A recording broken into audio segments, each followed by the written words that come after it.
श्रोते हो, आता आपण ऐकणार आहात परभणी आणि हिंगोली जिल्ह्याचं संयुक्त वार्तापत्र। परभणी इथं जिल्हा वार्षिक योजनेअंतर्गत वर्ष 2025-26 साठी 385 कोटी रुपयांचा आराखडा मंजूर। शक्तीपीठ महामार्गाला परभणी जिल्ह्यातल्या 31 गावातल्या शेतकऱ्यांचा विरोध आणि हिंगोली जिल्ह्यात जवळपास 85% पेरण्या पूर्ण। या आणि इतर घडामोडींविषयी आमचे वार्ताहर सुदर्शन चापके आणि रमेश कदम यांनी पाठवलेली ही माहिती।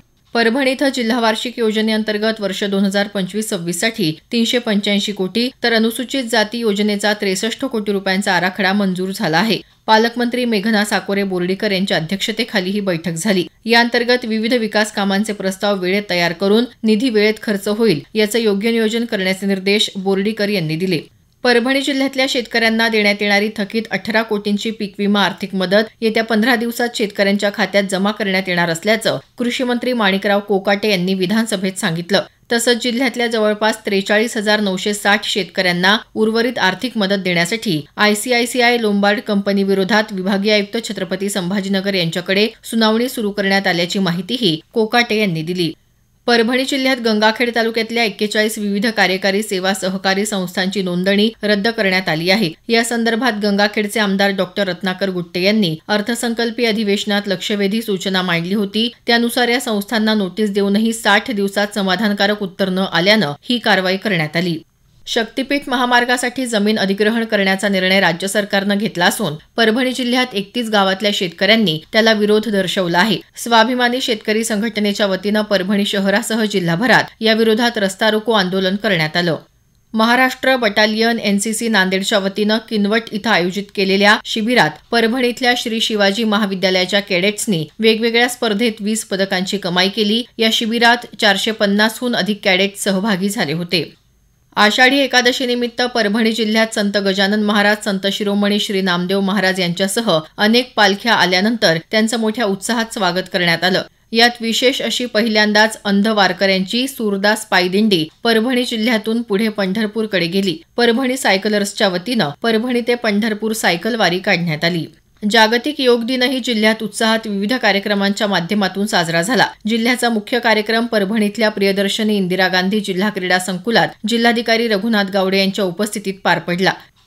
हिंगोली जिल्ह्यात अद्यापही सर्वदूर समाधानकारक पाऊस झाला नसला तरी पेरणीयोग्य पाऊस झाल्यानं पेरणीच्या प्रमाणात वाढ झाली आहे। जिल्ह्यात 3,23,349 हेक्टरवर म्हणजेच 80 ते 85% पेरण्या पूर्ण झाल्या आहेत। हिंगोलीत सोयाबीनचा पेरा जास्त वाढला असून तो दुप्पट झाला आहे। नगदी पीक म्हणून सोयाबीनकडे पाहिलं जात असून जिल्ह्यात 2,56,494 हेक्टर क्षेत्रावर सोयाबीनची लागवड झाली आहे। हिंगोली जिल्ह्यातल्या सुशिक्षित बेरोजगार उमेदवारांसाठी जिल्हा कौशल्य विकास रोजगार आणि उद्योजकता मार्गदर्शन केंद्राच्या वतीनं नुकताच पंडित दीनदयाळ उपाध्याय रोजगार मेळावा घेण्यात आला।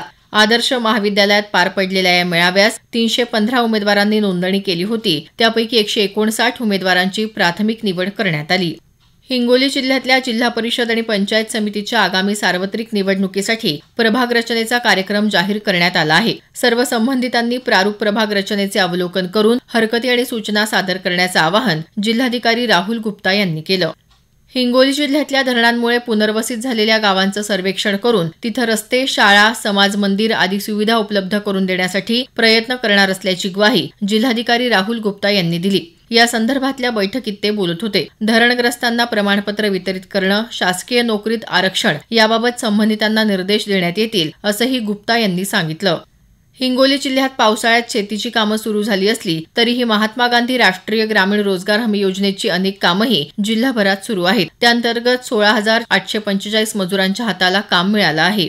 हिंगोली जिल्ह्यात पोलीस दलातर्फे 24 तास ऑनलाईन मदत केंद्र सुरू असून ते मोठं उपयुक्त ठरत आहे। अडचणीत सापडलेल्या ज्येष्ठ नागरिक, महिला, बालकांसह गरजूंसाठी 112 या क्रमांकावर ही मदत मिळत आहे।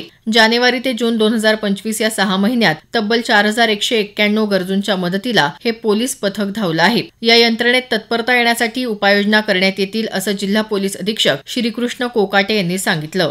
हिंगोलीतल्या शासकीय वैद्यकीय महाविद्यालयात 7 जुलै रोजी 110 संशयित हृदयरुग्ण बालकांची तपासणी करण्यात आली। त्यापैकी 25 बालकांना शस्त्रक्रियेसाठी मुंबईला पाठवण्यात आलं। परभणी आणि हिंगोली जिल्ह्याचं संयुक्त वार्तापत्र आताच आपण ऐकलं। या वार्तापत्राचे लेखक होते सुदर्शन चापके आणि रमेश कदम। जिल्हा वार्तापत्राचा हा कार्यक्रम आकाशवाणी छत्रपती संभाजीनगर केंद्राच्या प्रादेशिक वृत्त विभागाने सादर केला।